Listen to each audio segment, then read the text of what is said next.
Peripheral and central venous exhaustion is a topic I've been covering quite a bit lately. I want to show what the ultrasound version looks like. So let's jump right in. Right here we have a basilic SVT. Pretty benign, right? But as the basilic and cephalic start to become depleted, we then have to rely on the brachial veins, and wouldn't you love to see this? Midline associated DVT, and this was actually a CKD patient. As soon as we get that DVT, that deep vein thrombosis, we get the limb restriction.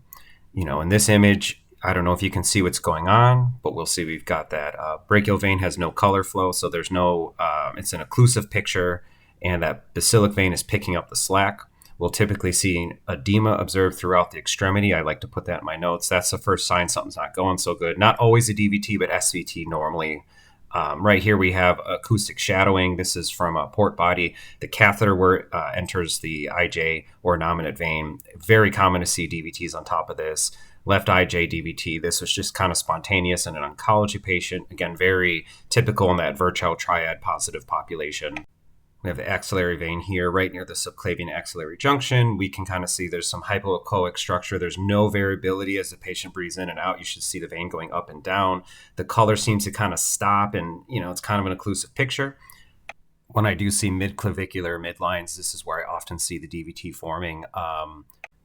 Or with all midline, PICC line, whatever is going through the periphery of the axillary vein, that catheter body route, I'll see right kind of where you go underneath the axle of the armpit up to the shoulder is where we'll see the occlusive picture around the catheter body. Then we have the destruction of the femoral veins or common iliac veins. Very quick does this happen. So if we have to start using the femoral sites in a patient who has upper extremity, peripheral, or central exhaustion. Now we got a problem. And then lastly, as I mentioned, central exhaustion, SVC syndrome, partial or full. This patient has simultaneous kissing stents. There we see them highlighted. So this is worst case scenario. Once the central veins become occluded, tortuous, or stenosed, no longer can we just easily make access. Now we require IR vascular surgery, and even they might not be able to either justify or just simply get down due to the complexity of the patient in their presentation.